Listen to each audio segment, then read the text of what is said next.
I would love to see Australia beat New Zealand in the pool stage. Then South Africa play against Australia in the quarterfinals. Then My heart rate, dude, during this period of my life. South Africa play against the French in the semi-finals. And then on the other side, we've got Argentina beating Ireland, Argentina beating England, and then South Africa, Argentina in the final. And South Africa is the 2027 World Cup champions again. Three-peat, my brew. How's it, fam? Welcome back to Game Time, episode 31. It's an exciting episode. We've got a lot to talk about. We've got some lekker rugby stuff that we want to get into, especially our friend Eben Etzebeth. And then we got a run to the final, some predictions, and top of the table as we did last week as well. We're in the beautiful Redefined studio once again in what is probably the most beautiful day I've seen this summer so far. We are blessed in Cape Town, Josh. I just want to tell the rest of the world, Cape Town is the place to be at the moment. This is the best place in the world. This is the best place. Yeah. Well, yeah. I'm comfortable saying that. I think probably, I know Cape Town's in the last couple of years been best city to live in for a couple of years. Not back to back, but it's like the best city, and then it goes Bordeaux, and then it goes somewhere else, and it's Cape Town again. But it's just, if you look out the window here, it is absolutely beautiful. I don't think Cape Town's ever not top 3 at least of the best place to be, especially from now, December through till March. Perfect time of the year. Wind must just stay away a little bit. And all the people from Joburg. Because the traffic sucks right now. I will say that. Anyone's welcome. More that, it's amazing. Everyone's welcome. Just please drive a scooter. Yeah. Yeah. Yeah, or carpool, please. Yeah. We're hurting. Us locals are hurting. It's taking me an hour and a half to get to where I need to be. Yeah. And because we work in the city, it's tough. It's tough to move around. But anyway. It's still summer in Cape Town, and it is absolutely beautiful. Happy to be around. I was actually at the Grand yesterday. The Cape Town Grand, not the Joburg. A little cheeky Grand. Yeah. Not the Joburg Grand. You get your filthy minds out of the gutters, people. Yeah. I was at Cape Town Grand. At the same time as Sevens, which is that's risky business. It was actually not that busy, but it was lovely. The food was awesome. It's always an atmosphere. And quickly, just congratulations to Lando Norris. Oh, yes. Drivers' championship for you F1 fans. That wasn't on the cards. Was that us, jealousy? Steven. No, it was more which is worse, jealousy or envy? One or the Probably other. envy. Yeah. Isn't envy one of the sins? You shouldn't be one envious. Of the 7 deadly sins. Yeah, that is true. Yeah, that wasn't really ever in the cards for us being F1 drivers. Unless they make the car twice the size. That could be interesting. That could be fun. They should do a Formula 1 but monster trucks. Yes. Monster trucks. Yeah. Branding. I like what we did there. I like what you did there. And it was celebrated my 7-year anniversary, which is well done to Aimee. As big a deal as winning the F1. Well done to Aimee for done, sticking Aimee. around. I still need to send her a WhatsApp and say she'll listen to this tomorrow or on Wednesday, and then you say congratulations. I am. Just a big thank you to Aimee for sticking around for 7 years with me. I know it's not always been easy. I love you dearly, and you are really the apple of my eye and my favorite human. So love you, babe. You're the best. I was watching. My heart is lief for you. I was watching the two of you at Browse on the Friday when we popped in to come check you guys. You guys are hella cute together. It was myself, Ethan, Dylan, and Jess all sitting at the table watching you guys. You guys are awesome as a couple but as a unit as well. You guys serve as a great example of how people should handle a relationship, because you guys are chommies, but you're also in love with each other, which is it's a dynamic you don't often see in relationships. She's like a best friend to you, but also your partner. So it's sick. It's really cool to see. My partner in crime. 100%. If you did it, she did it also. She did it first, probably. There we go. I like that. Let's get into it. Let's get straight into it. I mean, very interesting article that we just found So online. we're recording this on a Monday afternoon, and 3 hours ago, these articles just released on what seems to be the outcome of the Eben Etzebeth ban. Yeah. So just Eben Etzebeth finds new job after being unregistered by club for eye gouging. So that's the clickbait. It makes it sound very negative for him and for the club, but if you actually break it down, there's a lot of, ironically, positive in this ban for him as a player. Yeah, I think also like, I think what has happened is tough. Like, and probably we'll read a lot of like comments as well, or some comments from ex-pundits or big pundits, so not ex-pundits, big pundits in the game. But Eben Etzebeth turns to coaching. Eben Etzebeth is facing a lengthy period out of the game, but his suspension could open the door for a move into the coaching at the Sharks, which is quite interesting. I love that because, I mean, I think he's got like worldly levels of experience. The Sharks have lost out big time after it was recently confirmed that Eben Etzebeth has been banned for 12 matches as a result of a red card offence in the Springbok final test of the year. It means the Springbok lock will miss the majority of the Sharks URC and Champions Cup campaign. And while it may ironically afford him time to rest and rejuvenate before the start of the next international season, the Durban-based franchise plan is to put him at work in other ways. We know what the ban is now, so we'll obviously look forward to having him back. Outgoing Shark coach John Plumtree commented, but I've already been dropping some text just to liaise with him. He'll come in and do some coaching with our juniors. He'll help out some of our seniors as well. He needs to be around. He'll take a break now. Obviously, he got a pretty young family, but we'll get him doing some tasks for us, which will help, which is amazing. Like, I think, yeah, just that experience he'll bring is amazing. It will be interesting to see how interim Sharks head coach JP Peterson could opt to use Etzebeth at a senior level, especially considering the need to find all the necessary support to begin to turn this team fortunes around. It's already understood that the Sharks plan to speak to as many people as possible as they look for long-term replacement for Plumtree, while also hoping to use certain consultants to guide Peterson in his first head coach role at such a senior level. Continued backlash for Sharks and Springbok lock amidst the widespread mix of opinions in reaction to the suspension handed down to Etzebeth. It was notable that the veteran New Zealand commentator Tony Johnson made some fair points related to the fact that he won't miss any international games. Did he get off lightly? 12 weeks of club rugby for poking his thumb in the bloke's eye socket. He's not going to miss a beat of international stuff, Johnson said on Sports Nation's mornings with veteran broadcaster Ian Smith. The break will probably bring him back even fitter and meaner for next season. If you do the crime at top level, you do the time at top level, he added. Quite an interesting article. I think Plumtree's comment, like getting Eben involved in coaching, is it's such a good move. Yeah. I mean, the deregistration of Eben is to open up space to get a new lock in, get someone with experience, so they can fulfill the gap and play some URC games and championship games or Champions Cup games. But I think it's a masterstroke just to get him involved in coaching, because then you'll technically still be fresh with ideas and tactics and all those nice things, but he wouldn't have that strain of the playing the physical game for 12 weeks back to back. I don't know what your opinion is. It seems, I don't want to be hated, Stephen. It seems like it's been a common theme throughout his career where he's always available for a Springbok game, but he's missed a lot of club games, whether through injury or through complications or something like that.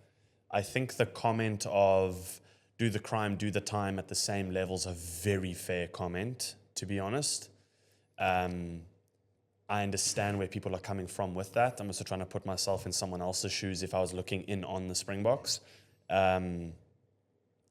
But somehow, in a perfect world, he doesn't miss a single international, and he only misses club. Good, yeah. Which is, look, awesome for us. Yeah, I mean, super stoked. Super biased Africans. Yes, Yeah. yes. Anytime Don't get me Eben's wrong. available, I'm stoked. Yeah. I'm in. But it is, what am I trying to say? It's ironic that it works out that way, because as a fan from another country, I can understand them looking in going, wait a second, the infringement was at Yeah, world, it was right? it was like 78th minute of the last test of the international season against a team that you're leading 73-0. There's so many like things that stack against you. Yes. And then you get a guy like Adre Xavier, which also was like in the previous article we read off air, but like it was, he'd like spoke about Eben's character, and that got him like a 6-week mitigation on his ban, like from 18 weeks. So Sure. Thank you, Adi. yeah, thank you, Adi. Yeah, Thank you for doing that for us. Or for yeah. him. So you don't want Eben unfit at the international season. No. But it's also it's amazing because next year is going to be the greatest rivalry. So it's like the 8-week tour of the All Blacks coming to South Africa. Yes.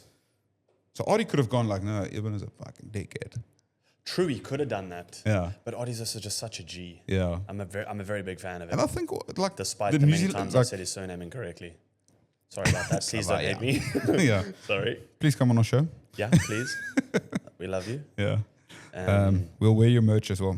100% we will. Yeah. I think we said it in the last episode that I don't think this incident is in any way reflective of Eben's character as a person or as a player for that matter. I still don't believe it was intentional, as much as we can go through the comments on TikTok if you really want to. A lot of people disagree with us. Yeah. I don't think it was intentional. Again, lapse in judgment for that moment, and it happened, and now here we are. But yes. Ironically, he doesn't miss any international games. As a South African, super stoked about that. If I was a fan from another country, I understand the comment of do the crime, do the time at the same level. I would be saying the same thing. Yeah, you'll be pretty upset. Yeah. Yeah, I mean, 6 weeks mitigation is comes down to how he conducted himself in the hearing, like how he said sorry. But yeah, I think enjoy some time with your young family, and then there you go, and then come back, as they say, fitter, meaner, and leaner, and stronger, and all those nice. What's your prediction of the next 2-3 years of his career? You now step away and start something within coaching, which, to be honest, after someone like him retiring, I would kind of expect that sort of move. But now it's happening at a premature place where he is going to come back and do another World Cup. At least that's what I believe the intention is. How do you make that balance of stepping out to coach, coming back to play, and then possibly, I don't know, retiring after that World Cup? I think the coaching thing is like, it happens more often than we think. I think it's like it's a nice feel-good article, in my opinion, as well, because like it's like, what's Eben going to do for the next 12 weeks type of thing, and it's like, oh no, the Sharks have made a plan, they're going to put him in coaching. Okay. Because I think there was a lot of backlash when they found out about that deregistration, or when that thing happened. The Sharks said like, listen, we need to create some space for another guy to come and fill the boots. And I think it's like a bit of a feel-good thing, where it's like, listen, we're going to get Eben to help out with the juniors, maybe do some tactical stuff with the seniors, help out at JP Peterson. But a lot of guys, like even at the Stormers, guys who got long-term injuries, they all step in and do some coaching consultancy work, yeah. And it's like, sick. I think it's a natural, like the guys have so much experience and knowledge to give, so they step into like a under 21s role or a junior level role, and they say like, listen, this is what we experience at the seniors, so how can we help you be better? Or experience it a bit differently. But yeah, I think it happens. Yeah, it might also for Eben be a nice way to give back to the Sharks a little bit. Yeah, thank you for keeping me on. Watch me make a difference now. Yeah, I'm keen, dude.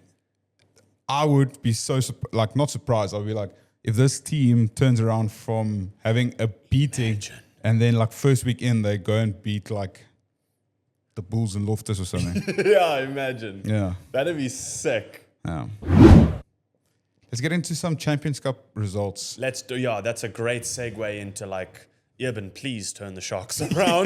Because it was start with a Shark result. Like, I mean, my prediction was like so almost spot on. Jeez, dude, you were off by 4 points?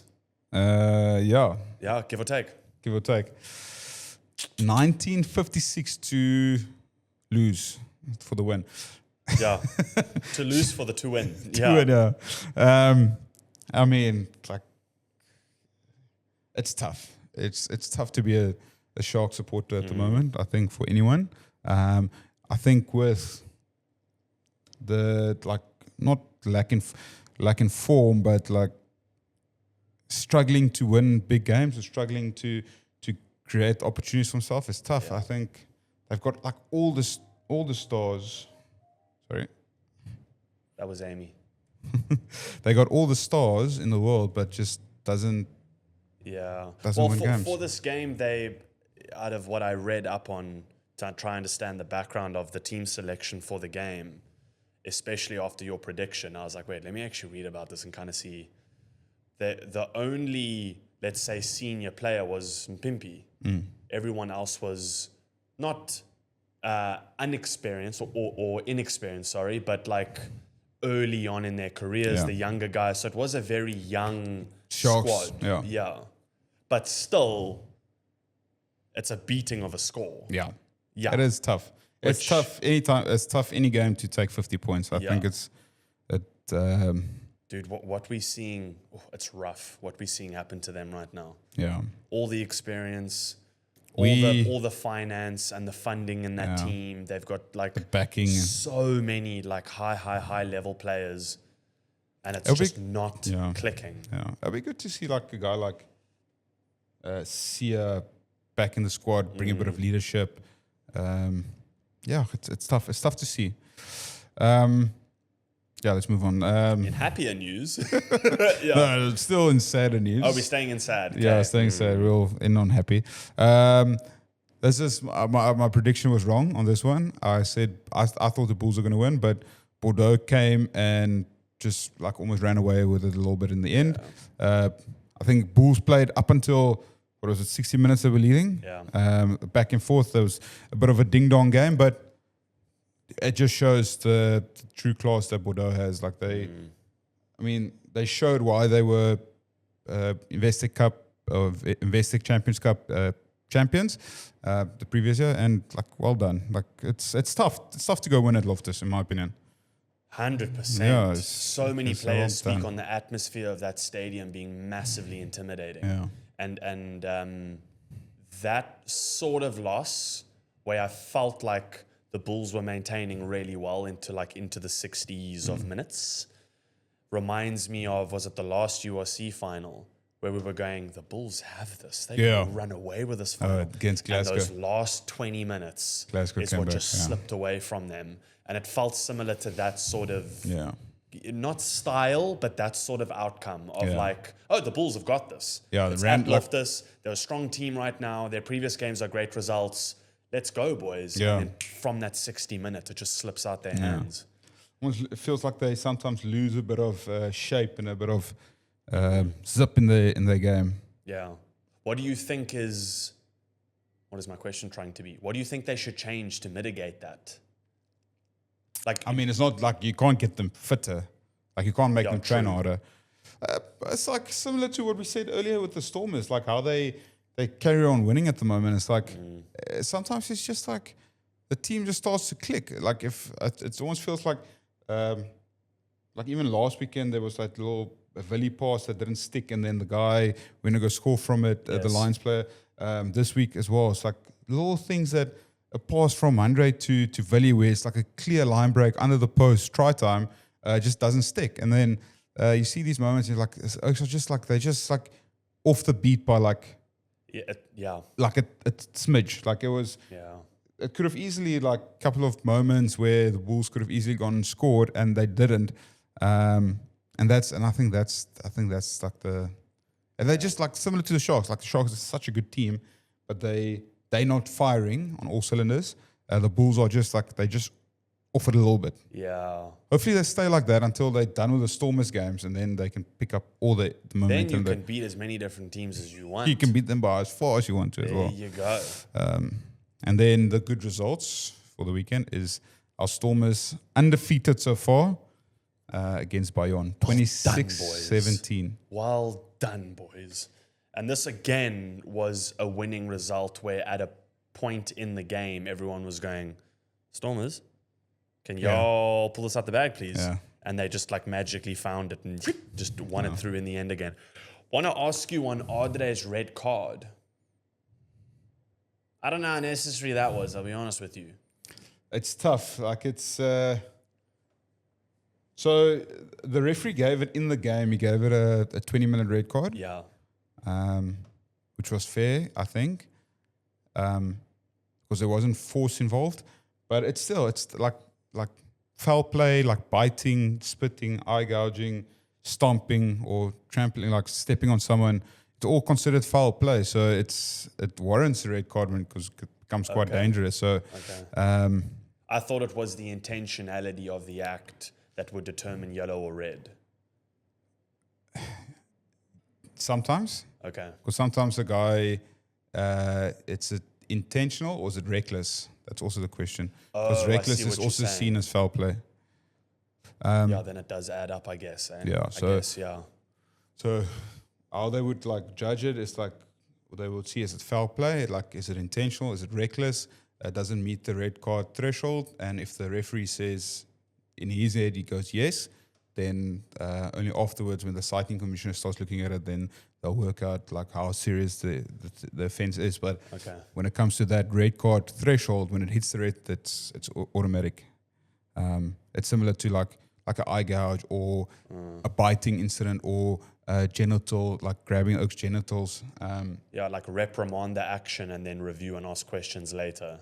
So if like when you tackle a guy and you hit him in the head and it looks quite dangerous, they would sometimes go like in the citing, they go, is it intentional or is it reckless? And sometimes it's reckless, but it's still foul play. So so that is 100% the Adre case. It's as reckless to step on the Oak. I don't know how he could have avoided it. Like, am I like rewatching? In the middle of some forward movement when you don't have anywhere else to go. And that's why, like, when you read Eben's result, it goes, the committee found him guilty with intentional foul play. So they thought that Eben like went to go hit him. Which is tough. Reckless or unintentional. I don't know. Like it's tough to comment on it because it's like our sweethearts and we love them so much that we don't want to. 100% we do. That's why there's always a little piece of me that's like, whatever. But you can say what you want, Bull Rugby. It is technically our job to comment in and try not be biased, even though we are. We found something very interesting with the Rugby World Cup, and Yes. we're calling this the run to the final. Whoosh. Catchphrase. Run to the final. Okay, we're going to dissect this quickly. Let's see here. So they've announced the Rugby World Cup 2027 draw. Let me read out the pools quickly and we get into what we found here, because I don't think the predictions that you're going to read out are possibly too far off in a certain sense. Yes. In Pool A, New Zealand, Australia, Chile, Hong Kong. Pool B, South Africa, Italy, Georgia, Romania. Pool C, Argentina, Fiji, Spain, and Canada. Pool D, Ireland, Scotland, Uruguay, and Portugal. Pool E, France, Japan, the US, and Samoa.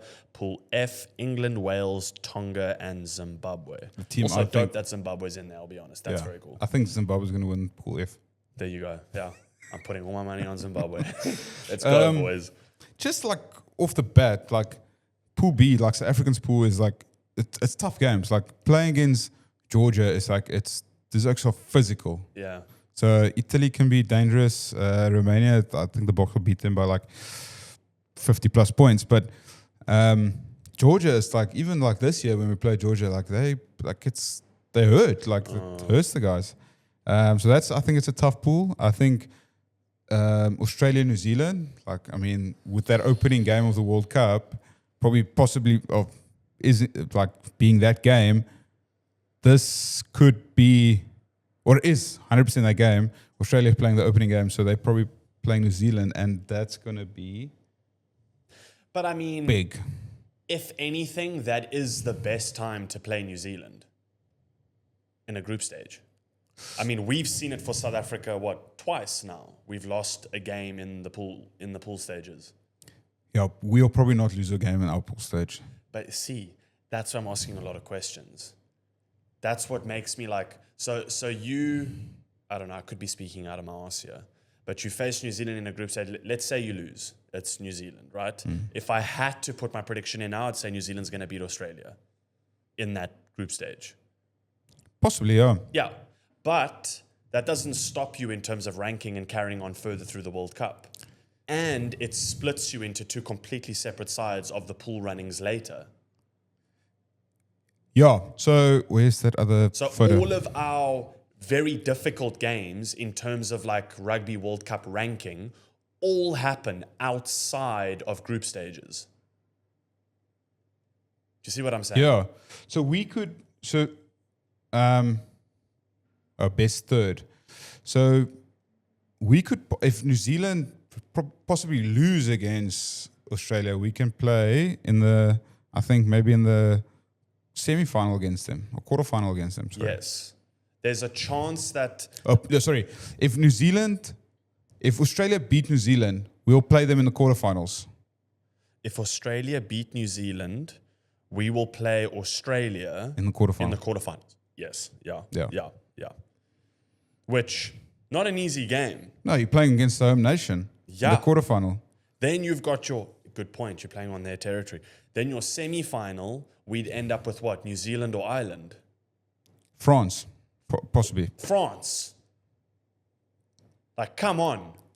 The country that gets the greatest run, and the reason I bring this up is how many times have fans from other countries said that South Africa have had, quote unquote, easy runs to the final. We're having exactly the same, possibly the same run to the final, just in the opposite direction. So we'll probably go New Zealand, France, England.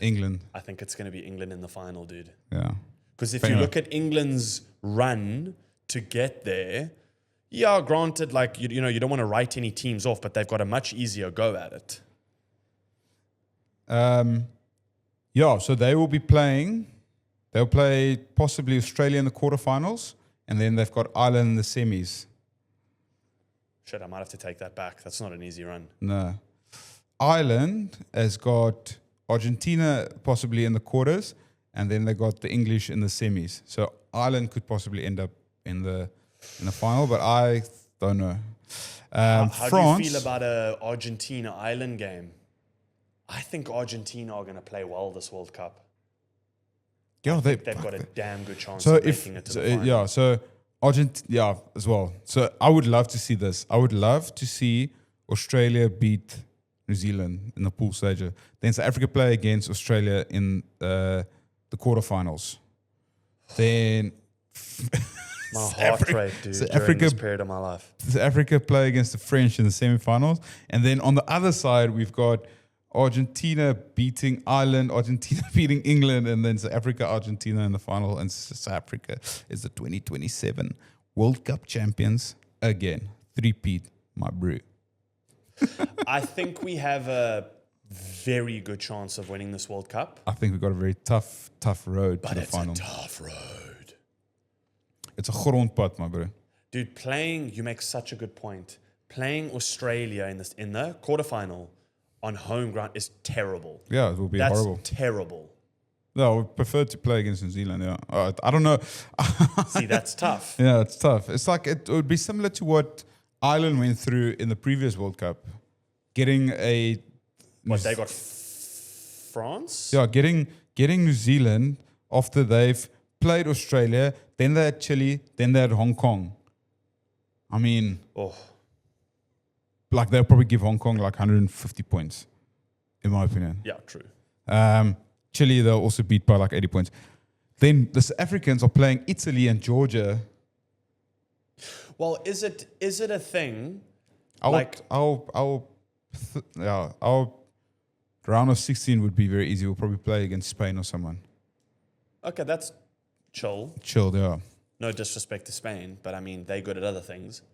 I mean, they're good at padel. There you go. Great at padel. Great. Great. Probably at the best in padel. There you go. Is it a thing in rugby like it is in like what I learned from jiu-jitsu? The white belt classes almost most of the time contain more injuries because people don't know what they're doing kind of thing a lot of the time. So a lot of like accidental mistakes happen. Within rugby, when you playing teams like, I don't want to speak for them, but I don't think Georgia is entering into the World Cup going, boys, I think we're going to win this. Yeah, they're probably going like, let's see how far. Let's see if we can beat Italy and Romania. Yes. And then when we play against the Springboks, let's see how much we can hurt them. So they literally have nothing to lose other than just going as hard as you physically can against South Africa. They would want to. The only thing they would want to get right is getting into the round of 16. They don't want to. They would not want to lose against Italy. That's gonna be. I'm actually gonna watch, dude. You know the last World Cup. Because Italy is not the World Cup before. I watched almost every single game. Yeah. Italy is not even. Sorry. I literally watched 3-4 rugby games a day for like 4 days of the week. But this is what makes it like super stressful. Is like now all of a sudden you get a France playing against a Scotland in the round of 16. That's like 2 tier 1 nations. Sure, that is a great game. And then the other tough one is going to be England versus Italy, also in a round of 16. And then you've got Australia, Japan is the other one. Like if you go according to this, if we follow this path to the final. Yeah. So I'm interested in that England-Italy, dude. Don't write Italy off. No, don't write them off. Like if they come out of the blocks and they put England under pressure, like they might not find solutions. Scotland, France, like Scotland can also like upset France if they're good. Yeah. Yes. So Africa's playing against Tonga, possibly like according to this, possibly in the round of 16. So playing against Tonga, you go. That's physical. Physical, like I mean, I can remember the Oaks was like bruised but also then. So round of 16, so you win your pool. So South Africa wins the pool. They end up playing against Tonga in the round of 16. Do you pick a second best team to play? Not that there will be like quote unquote. Do you switch the team around? Yes. Yeah. Do you give other Oaks a chance to go play that game to rest your Peter Stephs and your Ebens and your top guys, your Sashas? Do you rest them for the New Zealand game? Or do you like keep them in that Tonga game, but you only play them like 40 minutes so they have a bit of. Do you have like a bit of battle readiness? Yeah. Do you like break them in like new leather boots? You know. So do you have one team do group, bring in your Sashas and your whoever else's that we like, you know? But Sasha I would play Sasha against Italy, and then I'll play him against Tonga again because then it would be like 4 games. But that's also the other thing. It's from knockouts. It's 4 games to the final. It's quick, eh? It's yeah. So it's 3 games pool stages. Then it's a round of 16. Round of 16, and then quarter semi-final. Jeez, like. So yes, but so you'll play your best team against Italy just to get the combinations right, and to make a pretty solid statement. Yeah, so you'll play. If I was Russie. Yeah, but that's impossible. I'm not Russie. But if I was Russie, if I was a Springbok selector, I would go best team against Italy. Okay. Like number 1 team you're gonna play in the final, Italy. Then I would play best team you can play against in the final, Georgia, and I'll play completely different side, Romania. Then I'll go 50% best team. Okay. 50% best team, Tonga. And then I'll go best team. And unless there's like injuries and stuff. So your best team gets combinations. So they're playing together, pressure, high stake moments. Well, but then you got 2 games where you're playing like other Oaks. Well, there's no room for error from quarter semi-final because all three of those games are going to be Yeah, tough. so you have to win at least 2 of your pool games, like for us, and then And then you're round of 16. and then you have to win your round of 16. But So- I think against Tonga, that's why I say I would go best team against Italy, best team against Georgia. So you make sure you win those 2 games. You don't create like a bit of a little room. A little bit of a wobble. Yeah, don't create a wobble. So the doom, and then I'll go completely different team, like pick all the other oaks that you like that's there, but not your number one choice. Like they there, but they can be, but like you know what I'm saying? I know what you're trying to say. Yeah. I know what you're saying. Yeah. Then I'll pick that squad for Romania. Then Tonga, I'll pick 50%. So I'll bring back like a Sasha and a Kobus, and I'll bring back like a like currently like I'll maybe put Peter Steph in for 40 minutes just to get like a bit of a knock. Maybe put like Adre in the starting position and Dukes on the bench type of thing. And then I'll go quarter semi-final. I'll go full steam, full medal. How would you want to be placed as a player? What would give you the most amount of confidence? If I was the same player I was in 23, I would have gone I wanted to be starting lineup, Italy starting lineup, Georgia on the bench for Romania, Romania on the bench for Tonga, start. Really? And then have Ox as my backup. I would have thought we would have seen I'm going to go by this statement because we're struggling with this B team concept because it's not a B team, but in the change of the guard, let's place it as that, right? I would have gone, just in my limited knowledge, I would have gone our group stages, one team, rest the guys that are star difference makers. How do you know how much games are there leading up to this? So you don't want to get the guys there uncooked as well. Well, how close... What international games are happening before the World Cup? I don't know, but I think it might be like a 3-game rugby championship. Yeah, I think it's England. No, because it's New Zealand middle of the year, those 4 games. Yeah, but remember, this is only the year following. No, but I'm saying end of 2026. So there's 3 games at the beginning against Northern Hemisphere teams. Yeah. There's 3 games at the end. And then there's New Zealand in the middle. Yes. What happens early 2027? Like, when does the World Cup start? September, I think. Yeah. Yeah, September. So you still have the whole of 2027 almost. Yeah, so you'll play like to get guys like knock ready. Yeah, but you'll play. Yeah, but you don't want to. You don't want to. You don't want to come undercooked. So you don't want to play as Sasha for the first time in a Tonga. You understand? I see what you're saying. Damn, dude, I'm glad this isn't my job. So I would rotate. So normally, like the previous one, there was a 3-game rugby championship. So I would rotate there. I would like switch up, get everyone involved, like use all 40 players, like Gracie normally does. And then I would go, okay, then I'll select my squad of my World Cup squad, which is normally what, 33, 34, 36 players. I'm not sure what it is at the moment. Then there I'll go, say our opening game is Georgia. I'll go, this is also, I don't know what the fixtures are. I don't know when we play. You don't know who we play when. Yeah. So if it goes, say it goes Italy, Georgia, Romania, if it goes in that order, then I'll go best, like what I think my starting 15 plus bench would be, my match day 23 for the final, match day 23 for the final. I'll do the first opening 2 games. Okay. Of course, there's going to be guys with niggles, and like a guy might take a knock in the first game and you'll be like, fuck, quad's a bit sore. And then you replace him, but he's actually your starter, but you rest him for. I'll go boom, boom. And then I'll go completely make 14 changes type of thing. The Oaks who started, put him on the bench, drop some of the guys out of the squad type of thing. And then play like that for the Romania game. So get like other guys fit.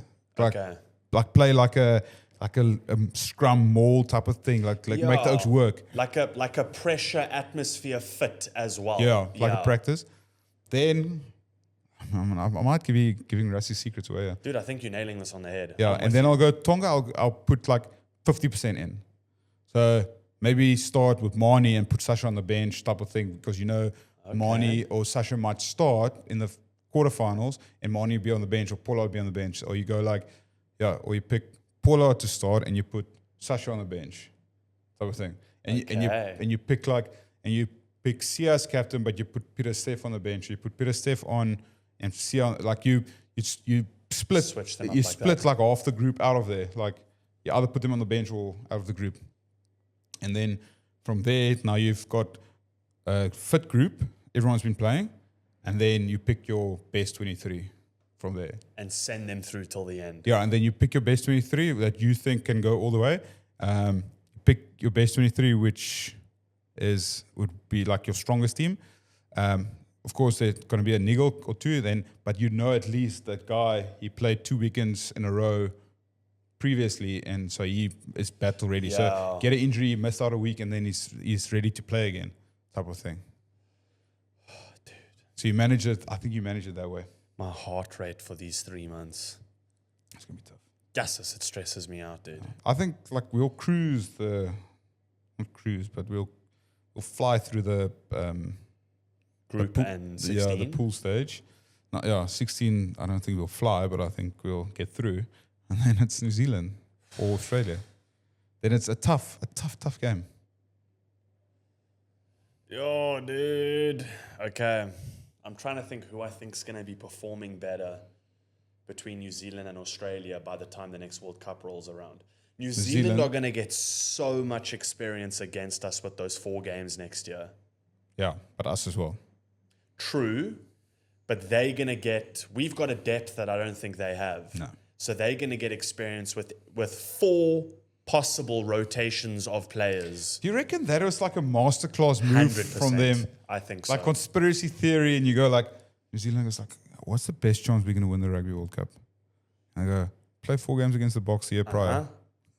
And it's not happening at the end of the year. It's happening with what, let's say 9 to 12 months left between that and the World Cup. So you now have a year to go, hang on, change this, adapt that. We saw this happen. Yeah, and we'll play them probably one more time just leading up to the World Cup as well. Just leading up, just for shits and gigs, Let's see. Oh, shibbit. What's next, Kitsy? We got, but it's interesting, yeah. So that probably with all that predictions, that will lead us to our following thing, which we got predictions. Predickies. Game time predictions brought to you by Focal at the moment. So sponsors, we are waiting for your phone call. The number You know is who you are. 082 1234568, and that is Game Time's phone number. Just to make it easy, yeah. The whole bench. That's 11 numbers, but it's fine. It's fine. That's how you remember the number. Yeah. Let's do it. Let's focus on the South African teams again. We got Stormers, La Rochelle. We got the Sharks at home versus Saracens. Sorry, Stormers at home as well versus La Rochelle.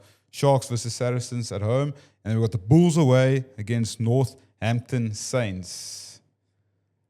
Okay. I'm very nervous for this one. Wait, which one? All of them. Really? Yeah. La Rochelle playing well. They're always tough.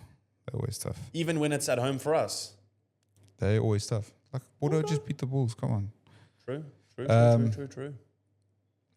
I think current form Stormers are in.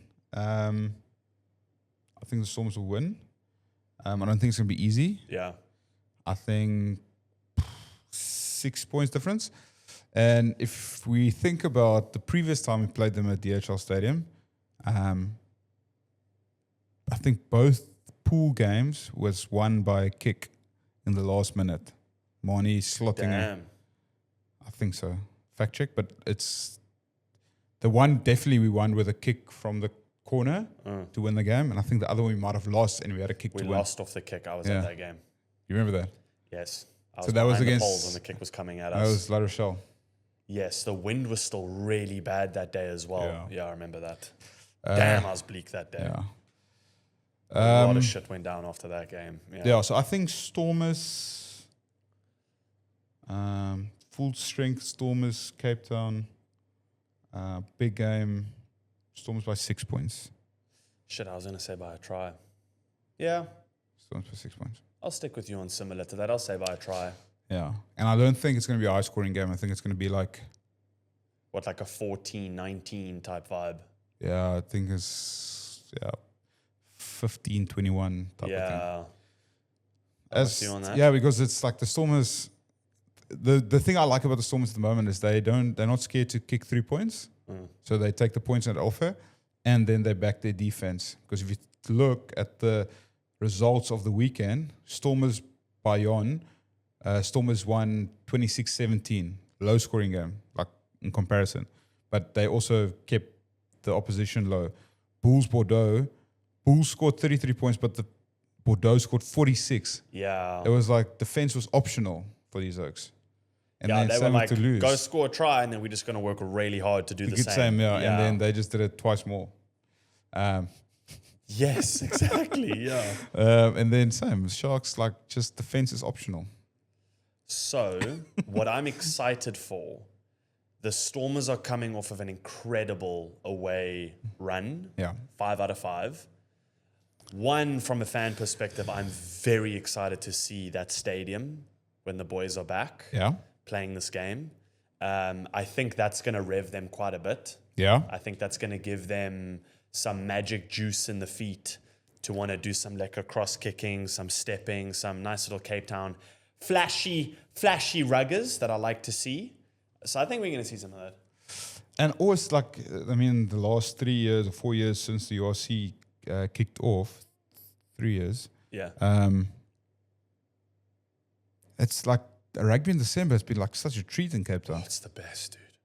Like It's the best. people on like a holiday, but like everyone comes. Like there's games over Christmas and like it's not the Cape Townians here, it's the Joburgers, but it's fine. Like it's still they fill the stadium, which is amazing. There's So, a game we're very lucky. the weekend on my birthday that I'm keen for because it's too local. We'll talk about that next week because we'll do our predictions for next week. I think it's the Stormers Lions for the URC. I think so. I'm keen for that one on the 20th. Yeah. So Stormers, La Rochelle, 6 points. You also 6 points. Yeah, I'm with you. I'm with you on that. But I think based off the flashiness that I think the Stormers will bring, and I'm speaking out of my arse on this, just because I love when they play in Cape Town. It's like my favorite thing to go to in December.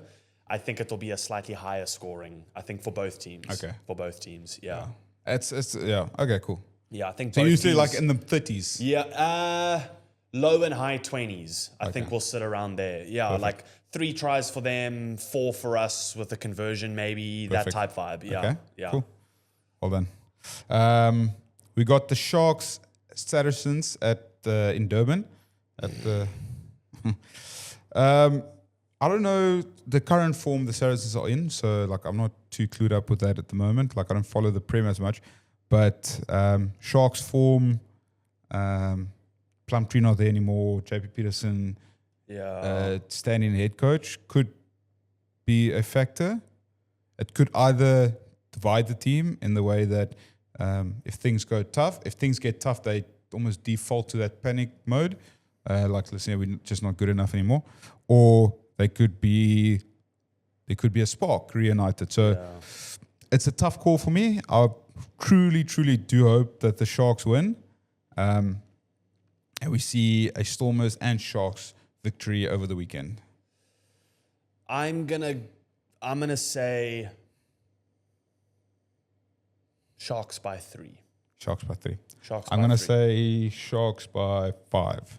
I like it. Yeah. I like it. We're on the same blood side. Yeah, so you can't judge us now for picking not South Africans. But the next one is a toughie. Bulls. Northampton Saints versus Bulls. And one thing I remember, Northampton Saints with, I think Pollock is still with them. Henry Pollock. Ooh. They were very good last year, and I think they lost in the semi-final of the Champions Cup. So, I don't know. Aki's, Paulie and the boys, I think it's going to be tough. You are right. Northampton lost to Leinster 2017 in the semi-final last year. Yeah. Is this the start of the Bulls away run? No, I think they're coming back December for they come back. Cape Town games. Okay. Ooh. I got excited for that. Yeah, there's going to be some. That's nice going to ones. be a lekker game. Oh, Storms aren't playing in Cape Town this weekend. Playing in PE. Why are they playing there? They do this game once a year. Oh, cool. Yeah, so they're playing in PE. That's why there's no chats regarding to DHL or going to the stadium. But sorry, the guys. following week. Yeah, sorry guys. The Following week Stormers will be. is at PE for the weekend in the Windy City. Jeez, well done on picking that up. Yeah, it's just by chance. For the Bulls game, damn man, I really want a three-peat win, South Africa-wise, going into the month of December. So I'm going to say Bulls.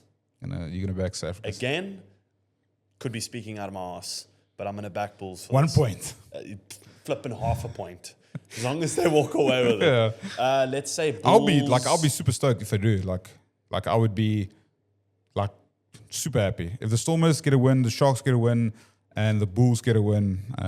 Well, out of those three, the ones that really need to pull some finger and vummer to get the win is the Sharks.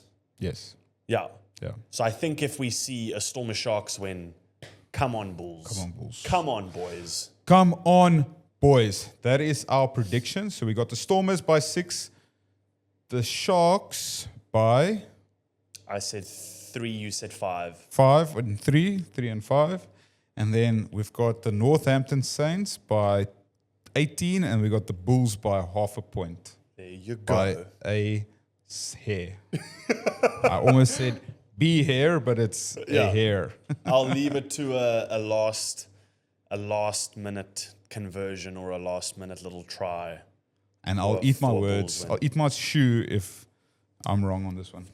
Well, this is a tricky one, dude, because we want to be in favor of South Africa, but you also want to be in favor of what results and numbers and stats are, right? Like you want to give people good predictions, you know? Yeah, and also like just a gut feel. Like Yeah, sometimes a 100%. gut feel like means a lot in But rugby. dude, your Toulouse to win was perfect. Yeah. Was a perfect prediction. Yeah. And you predicted Stormers to win. We both did. Yeah. So 2 out of 3 this last week's not bad. No. Let's see if we can get a 3 out of 3 this week. A 3 out of 3 for me would mean all South African teams win. A 3 out of 3 for you would mean only the Bulls lose. And I only got a 2 out of 3 with the result with Bordeaux result from last week. Yes. Oh. Yes. Dude, 2 out of 3 is good. So, yeah, it's As long as we're in that range. It's a 66% strike rate. Yeah. More pressure on you than on me. But Yeah. we got this. Lekker. I want to quickly get into some comments. I actually want to read comments from fans commenting in on results thereof from a whole bunch of different games that we've been seeing. So, as we all know, the Springbok Sevens won. Yeah. Well done, boys. I won't lie. At the end of the first half, I got a little bit of a skrik there when Argentina came back with fire to try almost steal the win there into the second half. Also, I think this is a huge reflection of Argentinian rugby. Yeah.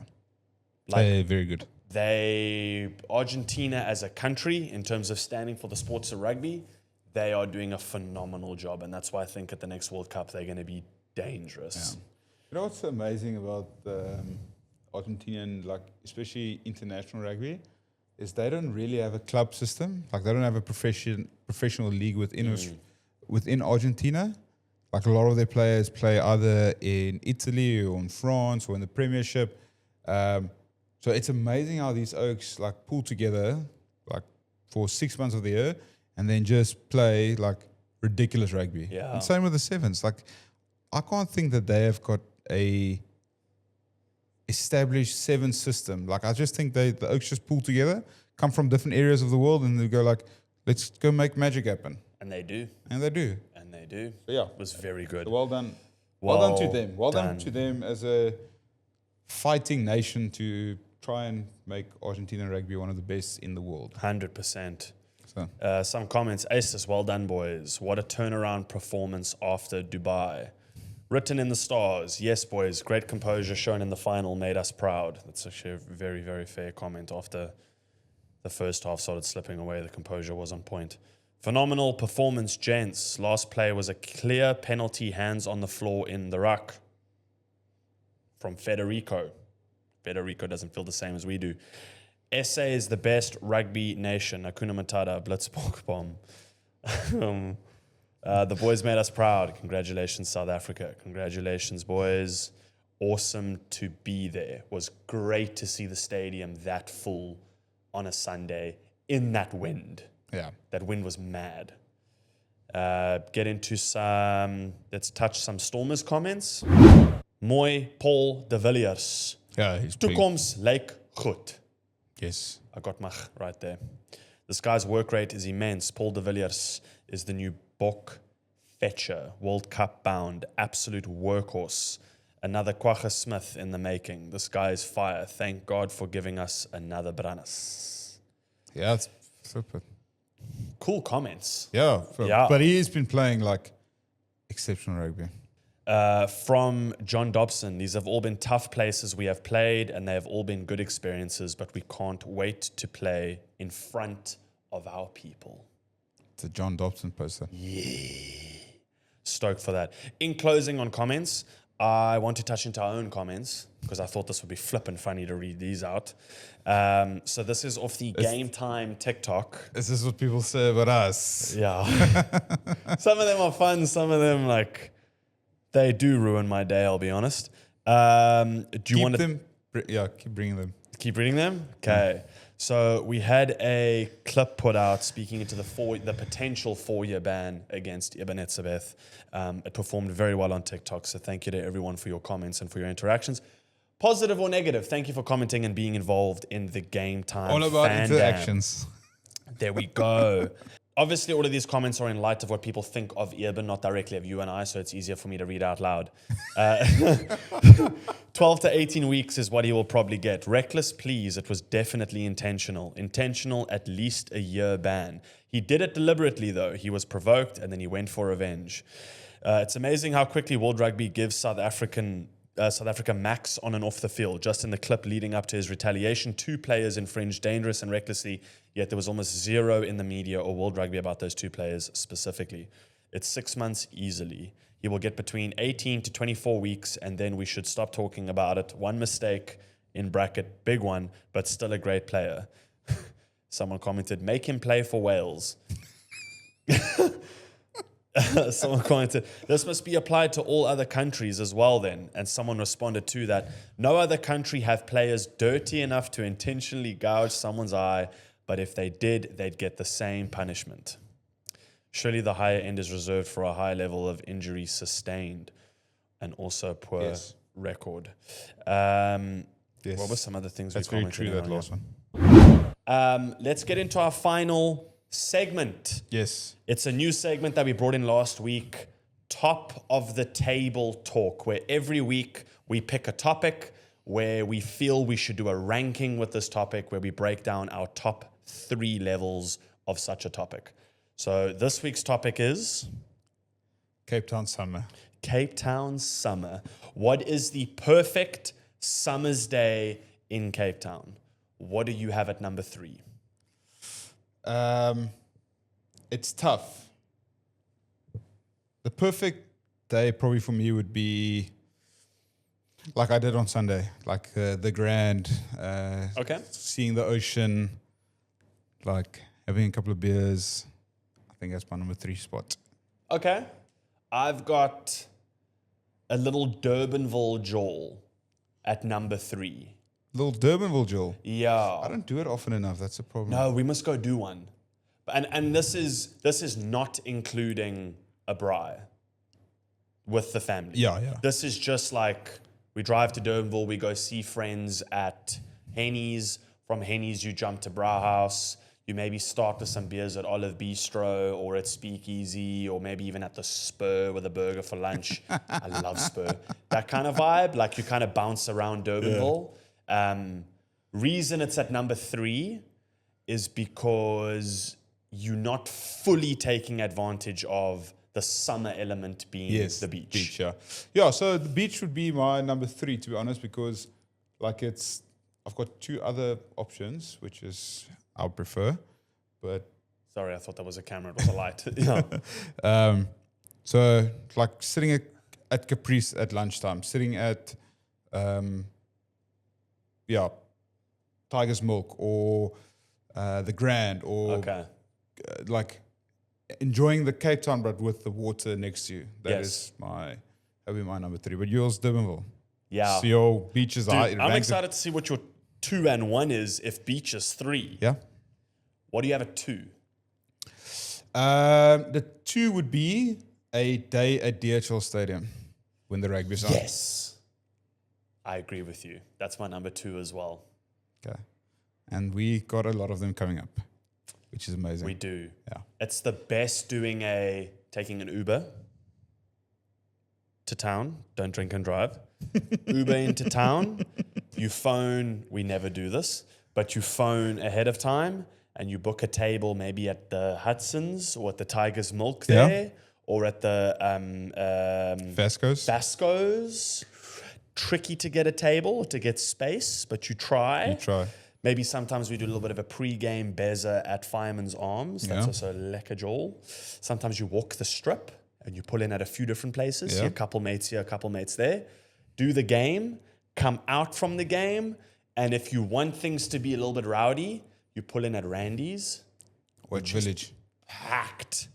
And then you hit a Village. It's like a full day experience. Oh, it has to be. It has to be, yeah. Especially when they kick off nice and early, like a 3 or 5 o'clock kickoff. I love the 3 o'clock. Because then you got the extended afternoon and then into the evening. I But sometimes when you like kick off at 7, like it becomes late. Yeah, it gets a bit tricky. Yeah. And also by then you've had so many beers at all the other bars that like the game's a bit blurry, you know? You have to rewatch it at home. Exactly, you got to go and watch the highlights with one eye open. I like the 3 o'clock because it gives me time to wake up, have a brekkie, hit the gym, shower, jump in the Uber and go straight there. Because then I feel like I did everything. I did everything else I needed to do. But that's a great number 2. A DHL Stadium day is a great summer's day in Cape Town. What's your numero uno? Day on the golf course. Oh, that makes sense. And a couple of beers afterwards at the 19th hole. Damn, you'd put that at 1. Yeah, fuck, 100%. Damn, I didn't Sorry even for Swearwood. I But didn't even think of that. Shows you how much I like golf. I do like playing golf. Yeah. I do like playing Yeah, but golf. it's different. Like it's like for me, it's Cape Town. I mean, the wind pumps a lot in the summer here, but it's sometimes you get like a gem of a day, and then you're out on the golf course, teeing it off at like 9 o'clock. You're done by lunchtime. You're sitting in the pub, having a couple of beers. It is unbelievable. But that's also like it's not reserved for a weekend for me. Like Tuesday, Wednesday, Thursday, Friday, Saturday, you can go play golf, and it could turn into a very nice day. That's true. Yeah. Could be a little cheeky slip up on a Wednesday and you're 6 beers deep Yeah. with all the boys after a good round of And golf. you've got 15 missed calls from the missus, and you're like, where are you? And it's like, I'm only playing hole 15 at the moment, babe. I'll be another 6 hours. Yeah, I'm hacking away, in the tall grass. Yeah. I'm on shot 1001. What's your handicap? Doesn't matter. It doesn't matter. Just do it. You can do the math. Just move the ball along. Yeah. That's a great number 1, dude. Yeah. Very. If you had to pick a course, Yeah, I love Metro, De Zolza. See what I did there? see what you did there. Two ones I'm members at. Definitely the best. Definitely the best.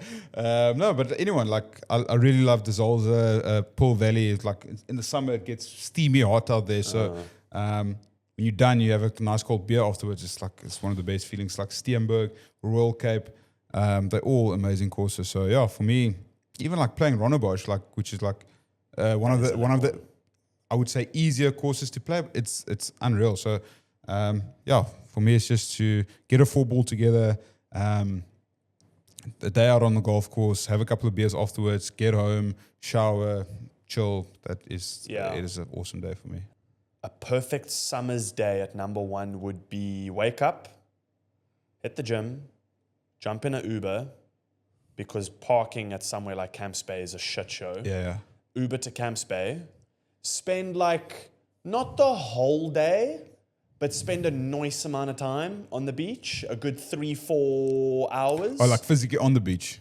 Yeah, I want to be on the sand. I want to be in and out of the water. Perfect. Feel rejuvenated, replenished, hydrated, spending that much time on the beach. And then from there, take a cheeky little walk down into Camps Bay. Then beers. Have a few bezzes, like we did when we went to get the drone shots for the Bomb Squad ad. Have a few bezzes there, but then the trick, and this is the turning point of your day. You either have to pack well enough that you can change and keep going, or you got to promise yourself that you're going to go home, shower, change, and leave the house again. Because those 3-4 hours in the sun, once you get home and your ass touch seat, not getting up again. But That's the only tricky turn in that being like, number one. Yeah. Isn't it like ass touch sheet, hand remote, push the button, and then you just stuck? Listen, sometimes I end up playing Call of Duty on my phone as soon as I sit down. Like that move when you're upright, like you're ready to rumble, and then as you carry on your phone, it just slide down. And when you're down there, it's like there's no getting up. No, it's done. Once head hits pillow, done. Yeah. I think like honorable mentions for me would be a pool day. Oh. Like swimming, braaiing. Yes. It's so tough. Like we only allowed to pick 3. Like in that you have to pick your top 3. You're not allowed to. It is a tough one. Yeah, but honorable mention is definitely like. Sorry. I have an idea. I've got another one, which is tough because now I picked my top 3. But pool day. Yes. And then one of my favorite things to do in the summer in Cape Town is take the boat out in Langebaan, Kraalbaai, and go wakeboarding and skiing. Oh, that's fun, dude. It's tough. Honorable mention, that's a good one. It could easily be in the top 3. Honorable mention, a summer braai. 100%. But Pool that's day, braai. like, if you're not braaiing at least once a week in summer, there's a problem in your life. Yeah. We don't even have a braai at our place because we don't have a garden yet. I'm working on it. So we like to see chommies or hang with the family. Guys, we need sponsors. Like this little braai situation. Sponsor us a garden. Right here. Let's build a deck. Yeah. That's a lekker one. A nice honorable mention. I haven't done this yet. I haven't combined these two things. I want to pub crawl on those orange bicycles that you rent on Promenade. But is that like a once-off thing? Like you do it once and done for the summer, or you do it like? I'd probably one and done. Yeah. Yeah, because you have that's to like a tough one. Like it's something that you would repeatedly do when you have a Cape Town summer. It's like you repeatedly go to the beach. That is true. Okay, I like that little angle. Yeah, repeatedly go for sundowners in Camps Bay. You repeatedly go for a braai. Like you said, you braai at least once a week. We repeatedly go to Langebaan for a ski session. Or golf. I play golf more than... Or golf you play 4 times a week. Yeah, exactly. But it's like...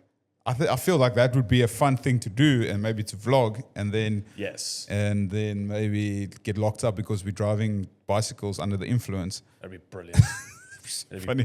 Like your GoPro and like the cops like, and you're like, what's going on? It's like, yeah, dude, you drunk on the bicycle. I'll be like, listen, dude, we had one more pub to hit, so if you could just swing past there and like, like, come on, if you're gonna, put us in the trunk, at least let us finish the mission at hand.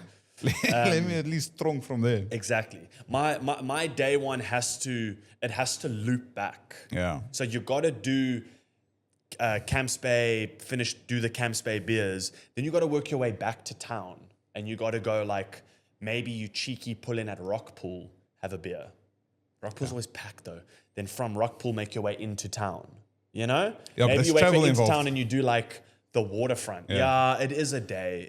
Yeah. But I'm trying to throw everything into one, clump it all together to make it the perfect day. Yeah. But that's definitely honorable mention. In terms of consistency on how often I would do it, that braai is top tier. Top tier. That braai is. There's a lot of top tier things to do. Yeah. But yeah, give us your honorable mentions or your top 3. Let's do it. Lekker. Yeah, we'll plan a lekker one. We'll get it going, and then we'll do an episode on it. We'll vlog it. Thank you guys so much for watching. Please do not forget to like and subscribe. Once again, congratulations to the Springbok Sevens, as well as congratulate the Stormers. Very excited for the Summer Games coming in December. Kitty, thank you for being here. Yeah, thank you for having me. Summer's here, bugger. Yeah. Thank you. Thank you. It's going to be a jewel, guys. Lekker. Remember to comment. Yes, let us know about your Cape Town Summer's Day and also tell us your predictions. Thanks, guys. Cheers, guys.